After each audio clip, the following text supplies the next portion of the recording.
wabarakatuh. Waalaikumsalam. Suara Ibu terdengar dengan jelas, anak-anak? Terdengar jelas, Ibu. Bagaimana ya adik? Baik Bu, tapi mohon maaf ya Bu, jaringan saya agak lemot ini. Semoga kita selalu kesehatan dan diberikan perlindungan oleh Allah Subhanahu wa Ta'ala. Nah, Bu Guru juga ingin mengucapkan terima kasih kepada Mbak Dias, Mas Rois, Mas Dian, Mas Novan, kemudian kepada Mbak Esra yang telah hadir di ruangan Gimit ini dalam rangka pelaksanaan konseling kelompok.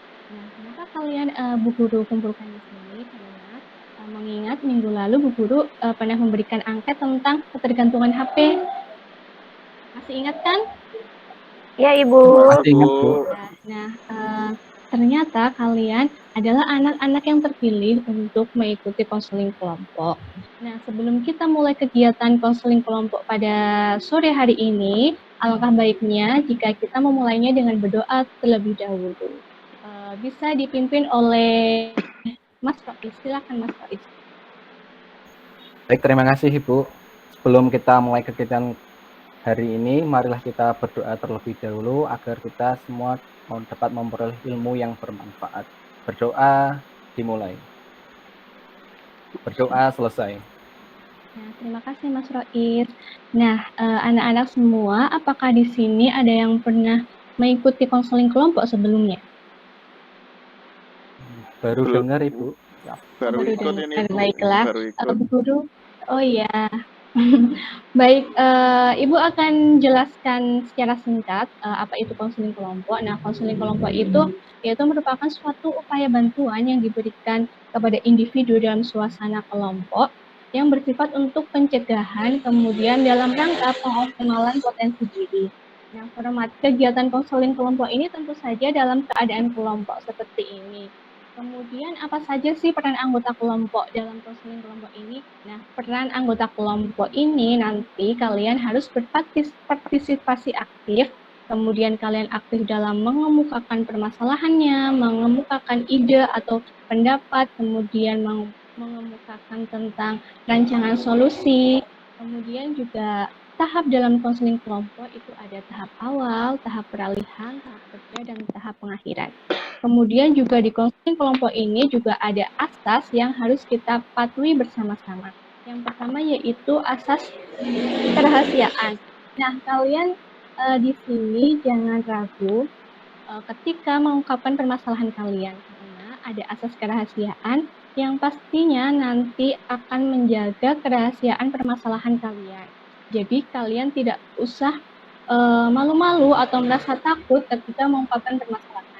Kemudian juga anggota kelompok di sini juga harus berkewajiban untuk menjaga rahasia permasalahan yang diungkapkan oleh teman-teman kalian.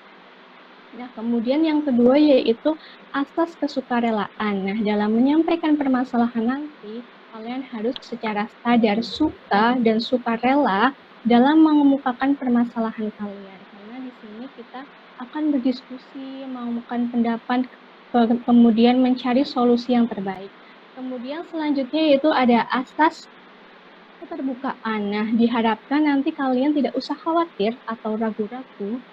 Dan di sini juga perlu adanya kejujuran dari kalian semua untuk mengungkapkan masalah karena agar kita bisa mencari solusi bersama-sama. Nah, sampai di sini apakah ada yang ingin ditanyakan atau ada yang belum paham?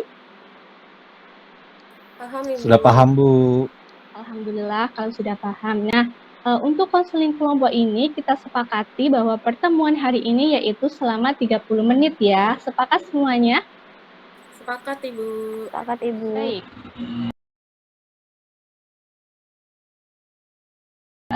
Sebelumnya Ibu jelaskan kembali ya bahwa pada siang menuju sore hari ini kita akan melaksanakan konseling kelompok. Nah, nantinya kita akan berdiskusi mengenai permasalahan-permasalahan dan mencari solusi. Kemudian nanti tahapannya di konseling kelompok ini ada tahap awal, tahap peralihan, tahap kerja, dan tahap pengakhiran. Nah, sudah siap semuanya? Siap, Ibu. Siap, Ibu. Baik, jika sudah siap, tapi kayaknya di layar ini masih ada yang merasa takut. Kayaknya Mas Novan ini mukanya tegang banget tuh. Kenapa Mas Novan? Jangan takut-takut ya Mas Novan. Tapi Iya, di sini Bu. juga ada yang senyum-senyum ini kayaknya lagi bahagia ya Mas Rois ya. Habis ketemu Iya, pacarnya Ibu. tuh, Bu. Oh, habis ketemu pacarnya. Ketemu di mana? Di sekolah apa di luar? Kayaknya ketemu di mana ya Mas Roy kemarin? Aku lihat loh. Tawan, Bu. Baik. Di nganu, Nah, Bu. di Di mana? kafe, Bu. Di kafe. Di kafe. Baik. Nah, sepertinya semuanya sudah pada ketawa-ketawa semua ya. Nah, di sini kalian jangan khawatir dan juga ragu-ragu karena kita di sini bersama-sama saling berdiskusi, saling bertukar cerita satu sama lain sehingga kalian tidak usah ragu karena juga sudah ada asas kerahasiaan yang harus kita pegang. Baiklah anak-anakku sekalian, kita sebagai manusia pastinya tidak pernah luput dari yang namanya masalah. Setiap orang pasti mempunyai permasalahannya masing-masing. Mungkin ada yang mempunyai masalah yang sama dan mungkin juga ada yang mempunyai masalah yang berbeda. Tetapi Ibu yakin bahwa kalian adalah anak yang terpilih yang mampu melewati segala permasalahan dengan permasalahan yang ada. Kalian berharga, kalian mempunyai potensi, dan Ibu dapat merasakan apa yang kalian rasakan. Nah, begitu pula dengan permasalahan yang akan kita bahas pada konseling kelompok ini. Ibu tahu bahwa zaman sekarang ini memang serba digital. Yang tidak bisa dipungkiri, segala sesuatu bisa kita dapatkan hanya dalam satu genggaman, yaitu menggunakan HP. Dan Ibu juga bisa merasakan ketika kalian merasa jauh dengan HP, pasti kalian akan merasa was-was nanti apakah ada panggilan yang penting atau chat yang penting. Nah, Bu Guru memahaminya. Tetapi jika sampai kalian menghabiskan waktu dengan seharian penuh untuk menggunakan HP dan tidak mengerjakan tugas, tentu saja itu perilaku yang tidak baik ya anak-anak. Padahal tugas kalian adalah pelajar. Nah, Bu Guru mau tanya nih sama Mas Dian. Tugas seorang pelajar itu apa? Sekolah pertama itu. Ya, sekolah. Di sekolah ngapain? Belajar. Ya, Gitu, Bu. belajar. Sama ngerjain Belajar. tugas. Gimana, Bu? Belajar untuk apa? Mencari ilmu. Ya, mencari ilmu supaya nantinya menjadi anak yang Hebat. Ya, terima kasih Mas Dian. Terus Mas Rois. Nah, tugas dan kewajiban seorang pelajar menurut Mas Rois itu apa? Ya, belajar juga sih, Bu. Ya, Sama. belajar. Sama dapat uang saku gitu, Bu. Dapat uang saku. Iya. Tapi kan sekarang kalau masih sekolah enggak dapat uang saku, Bu. Iya, masih luring ya. Masih daring ya, Mas. Ya, Jadinya... itu saya enggak dapat uang saku. Oh, baiklah. Nah, dapat kita simpulkan bahwa tugas dan kewajiban seorang pelajar itu yaitu belajar, melaksanakan segala perintah yang diberikan oleh Bu Guru dan juga mengerjakan tugas-tugas yang diberikan oleh Bu Guru. Nah, selanjutnya Bu Guru akan menayangkan 2 video. Ada video 1 dan video 2. Nah, nanti kalian bandingkan apa perbedaan antara video 1 dan video 2. Sebelumnya, izin share screen terlebih dahulu ya.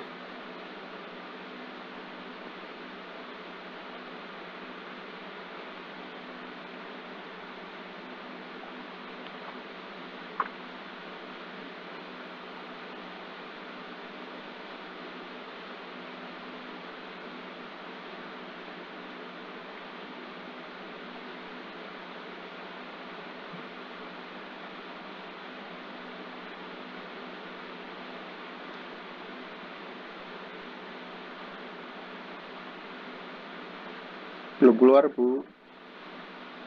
Iya, nah, ini ada sedikit kendala sebentar. Nah, mungkin untuk videonya setelah kita berdiskusi terlebih dahulu ya. Nah, sekarang Bu Guru ingin kalian secara bergiliran bercerita tentang permasalahan kalian tentang penggunaan HP dalam sehari-hari. Nah, penggunaan HP kalian dalam sehari itu berapa jam, kemudian itu dilakukan karena apa, dan kemudian apa yang kalian rasakan ketika kalian berada jauh dengan HP. Nah, Ibu ingin bertanya kepada Mas Rois, apa permasalahannya Mas Rois? Oh, mungkin Bu, menggunakan HP seringan Bu.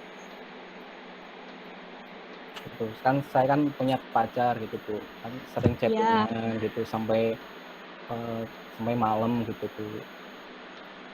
Terus kadang saya juga mabar gitu Bu. Tahu mabar nggak? Oh ya, Ya, tahu ya. ya main bareng gitu. Saya sukanya Mobile Legends sama FF gitu Bu. Itu Mas Rois lakukan dari jam berapa sampai jam berapa? Kira-kira 1 jam itu Mas Rois menggunakan HP itu berapa jam? Apakah 24 jam penuh? Apakah tidak? Wes bukan 24 jam lagi Bu, 26 jam Bu itu Bu. Oh, 26 jam Iya. ya ampun, banyak Berarti nggak tidur sekali ya, Mas? Nggak tidur ya Mas Rois ya? Ya kadang-kadang sih Bu. Baik, nah kita simpan permasalahan Mas Rois dulu ya. Nanti kalian mengungkapkan satu persatu, kemudian nanti kita bahas secara keseluruhan. Kemudian Ibu ingin Mas Dian mengungkapkan. Iya Bu, saya hampir sama kayak Mas Rois. Jadi megang HP terus-terusan chattingan YouTuber. Nah, karena kan saya kan YouTuber Bu. Subscriberku ya. lumayan Bu. Jadi harus upload. Jadi sering chattingan sama ini Bu, apa namanya, subscriber yang chat-chat saya, tanya itu gimana Bu. Gitu Bu. Oh iya, terus penggunaan HP-nya itu biasanya seharian penuh berapa jam?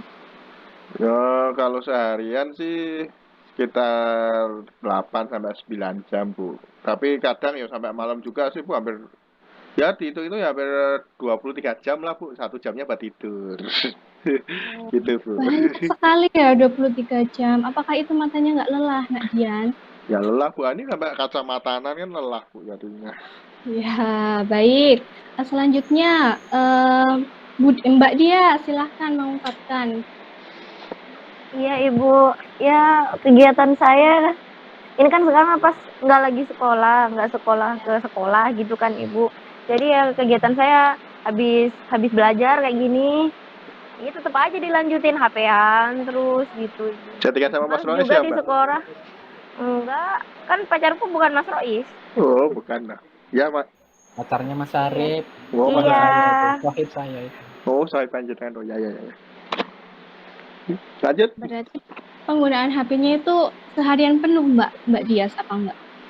Iya Ibu, ya, seharian penuh. Saya mager juga, males juga, ada masalah sama keluarga. Daripada ngobrol sama orang tua kan udah HP-an aja gitu Ibu. Baik, kita tampung dulu ya permasalahan Mbak Dias. Nah selanjutnya Mbak Estra, silahkan mengungkapkan. Iya Bu, jadi saya tuh nggak bisa lepas dari handphone Ibu. Kan di handphone itu banyak Bu yang menyenangkan Bu, kayak ada Instagram, terus ada YouTube, ada TikTok, banyak lah Ibu. Jadi nggak kerasa gitu, kita misalnya aja buka IG gitu, itu bisa 4 jam sendiri. Terus nanti kita coba lagi buka YouTube. Nanti totalnya bisa 20 jam Ibu saya buka internet itu.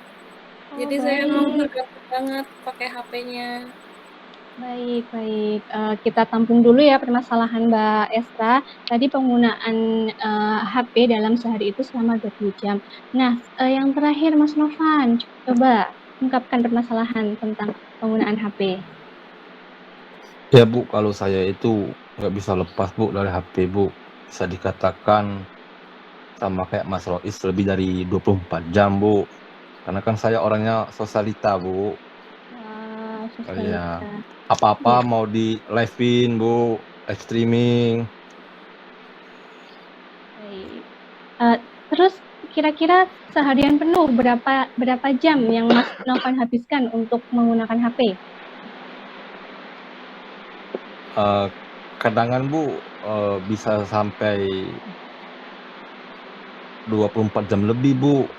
Tidur pun kadang cuma 2 jam Bu. Baik. Banyak sekali ya.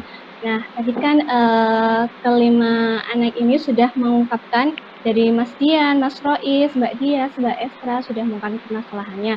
Dan Ibu menemukan ternyata penggunaan HP seharian itu ada yang sampai 26 jam ya Allah. Itu apakah sempat makan apa enggak ya kira-kira? Sempat makan Bu. Sempat Jadi makan. main game sambil makan. Oh, Gimana itu baik. Mas makan sambil mungkin?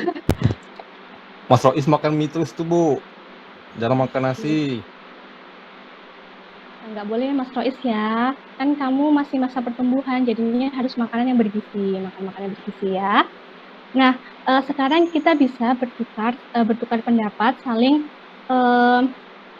mencari ide atau solusi kepada tadi yang sudah mengungkapkan permasalahannya. Kira-kira ketika kita menggunakan HP selama 24 jam penuh, dan tadi juga ada yang 26 jam penuh itu, kira-kira perilaku itu apakah harus dipertahankan? Kemudian solusi apa sih yang dapat kita lakukan untuk kita dapat mengurangi ketergantungan? Nah, silahkan siapa yang ingin memberikan saran atau solusi, silahkan.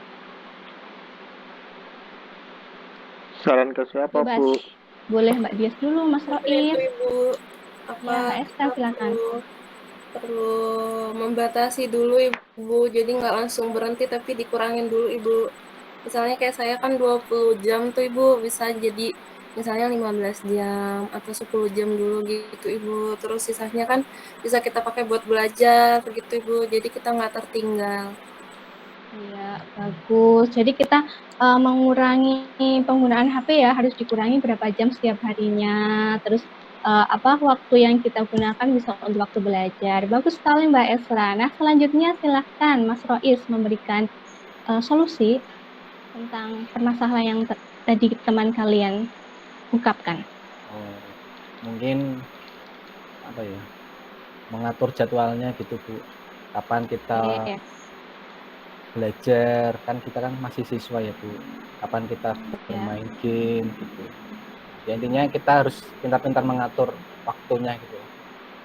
Ya, boleh. Nah, kira-kira mengatur waktunya itu sehari kalau idealnya bermain HP itu berapa jam? Idealnya, menurut Mas Rois? Idealnya kalau di depan layar HP gitu. Ya, Maksimal mungkin bisa 4 sampai 5 jam gitu. 4 sampai 5 jam ya. Oke, Ya. bagus. Bagus sekali jawabannya dari Mas Rois. Nah, silahkan Mbak Dias coba memberikan pendapatnya tentang solusi. Iya Ibu, saya rasa juga emang harusnya kita membagi waktu ya Ibu. Waktunya untuk belajar kapan, kan kalau kita belajar juga pakai handphone ya Ibu. Jadi memang difokuskan kalau kita HP-annya itu ya untuk belajar aja, baca-baca PDF gitu. Ya enaknya kira-kira berapa jam ya Bu ya?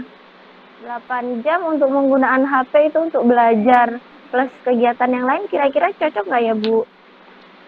Kalau memang kebutuhannya untuk belajar itu tidak apa-apa, boleh. Tetapi jika penggunaannya berbeda, mungkin bukan untuk belajar, mungkin 8 jam itu sepertinya sangat panjang ya. Tapi kalau untuk belajar Iya, itu Ibu. tidak apa-apa, bagus. Iya. Oke, bagus sekali Mbak Dias. Kemudian Mas Dian nih, apa? Ini Bu, ya apa ngatur waktu lah Bu, ngatur waktu belajar. Ya. Waktu belajar, waktu megang HP-nya gitu, bagi dengan belajarnya gitu Bu. Jadi harus bisa mengontrol waktu. Oke. Nah, siapa yang belum memberikan komentar ya? Mas Novan belum ya? Novan Bu. Oh iya, silahkan Mas Novan untuk memberikan. Ya Bu, mungkin dengan ya mungkin mengurangi bermain sosial media Bu, Oke. atau menggunakan HP-nya dikurangi. Baik. Itu saja Mas Novan. Ya Bu, waktunya bisa dibagi-bagi Bu. Oke, baik. Waktunya bisa dibagi-bagi ya. Kemudian pembatasan terhadap media sosial. Nah, dari semua solusi yang telah diberikan oleh teman-teman kalian, mungkin apakah ada yang tidak setuju? Atau mungkin ingin memberikan pendapat lain? Sudah setuju semuanya? Setuju Ibu. Tunggu. Baik, berarti Setuju Ibu. kita simpulkan ya bahwa ketika penggunaan HP itu 26 jam atau 24 jam penuh itu, maka solusi yang dapat kita lakukan yaitu mengatur lagi waktunya ya. Kemudian kita bisa mengatur waktu belajarnya, mengatur waktu untuk bermain HP-nya, seperti itu. Baiklah. Nah, sekarang karena kalian sudah memberikan tanggapan ini, nah Ibu ingin kalian menuliskan tujuan apa yang kalian harapkan dengan adanya konseling kelompok ini. Nah, contohnya nih, contoh dari Bu Guru ya.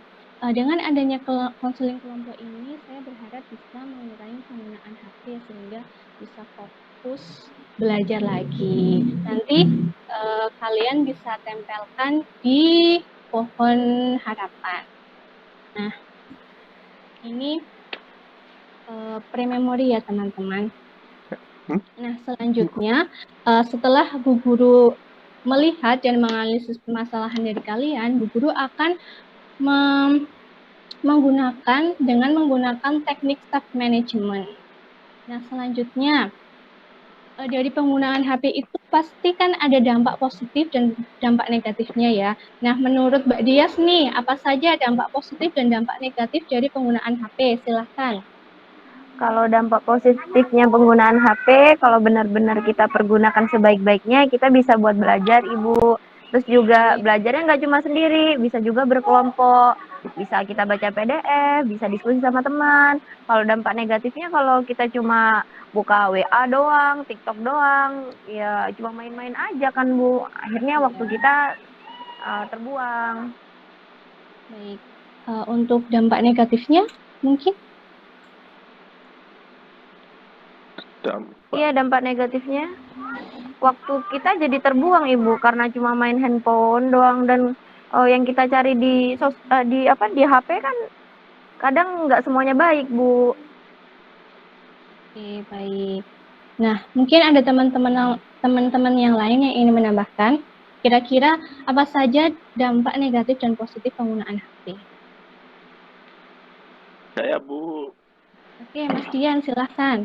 Ya, dampak positifnya kalau digunakan dengan baik, misalnya buat YouTube ya Bu, itu nanti kita bisa belajar dari YouTube, bisa cari uang dari YouTube. Jadi menggunakan HP yang positif itu bisa buat membantu orang tua juga loh Bu, kayak gitu. Ya, bagus.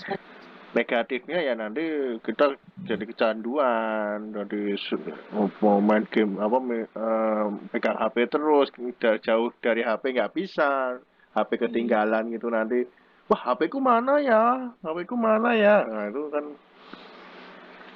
negatifnya seperti itu Bu.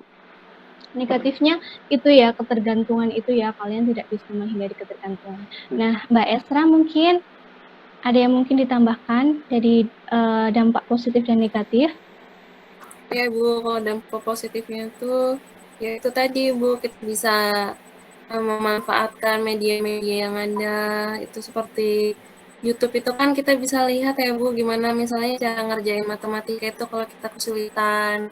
Terus habis itu kita lebih mudah lah dapat informasi. Terus kalau negatifnya itu Ibu, kalau kita misalnya YouTube-nya kita pakai bukan buat untuk nonton pelajaran, tapi kayak kita streaming drama kayak gitu kan Ibu, itu jadi waktunya terbuang sia-sia gitu Ibu. Oke, baik, terima kasih. Nah, Mas Novan, kira-kira dampak positif negatifnya apa? Ya Bu, dampak positifnya Bu, kita tuh harus mengurangi untuk bermain game Bu, atau bermain sosial Positif media. apa negatif? Oh Positif ya apa negatifnya. negatif itu? Oke. Negatifnya Bu, ya Baik. karena lebih tidur pun kurang Bu. Kalau dampak negatifnya Bu. Oke, baik. Dampak apa lagi? Udah? Udah Bu. Oh baik.